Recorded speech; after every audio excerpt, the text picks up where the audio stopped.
It's time for a review.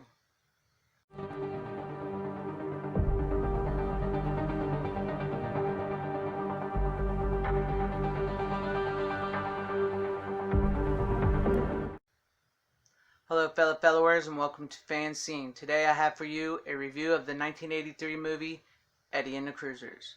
If you're into biopics about rock stars, this movie may be up your alley. It's not based on an actual true rock star. It's a fictional story, but it takes a lot of the elements of the rock stars, the life and who they are and how people are drawn to them and what they are.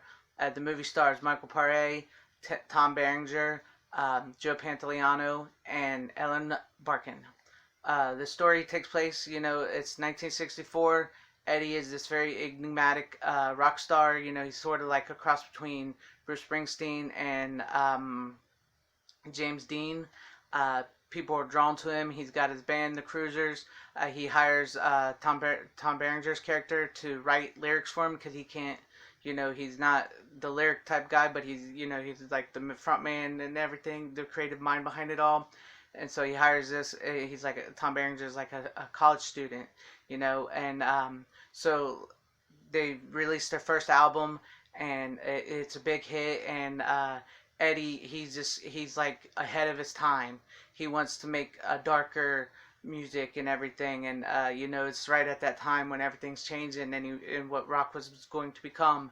And he aggravates his band. He's not nice to his bandmates, and they end up he ends up driving his car off a bridge, and his body's never recovered, and everybody thinks he's dead. And so the album that they recorded, that he pushed his bandmates to record, is never released, and the master album disappears and it's never found. So like many years later, after they've all gone their separate way, this is where the movie really picks up. Is Ellen Barkin plays a reporter who's doing a story on Eddie and the Cruisers because they just re-released the album that made them famous, and it's charted higher than it did before. So she's going and interviewing each bandmate, and about Eddie, and as she does, that's when they start telling stories about how Eddie was, but how they liked him and how he was so charismatic and everything, but yet he seemed to always not like them. He was mean to them, but there's just something about him. I mean, I know I'm making him sound like he's probably not a nice guy, but he is. There's something about Michael Paré's performance in this, and it's really good. And all the performances are very good in this movie. And there's a hunt for the missing album that they recorded, and how how the band, they didn't like it, they thought it was garbage.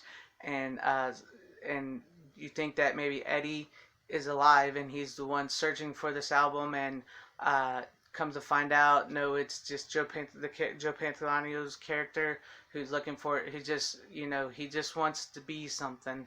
And so all that breaks down, and it's a very good dramatic story with great performances. Like I said, it's very underappreciated, and if you're like into rock biopics, I suggest this movie. It's really good. It's got a good ending. I don't want to spoil the ending to it, so you can find out whether or not for yourself. I know I said, it turns out that it's not Eddie looking for the tapes, but there is an ending to it, and you can find out to yourself whether or not he truly is dead or truly is alive.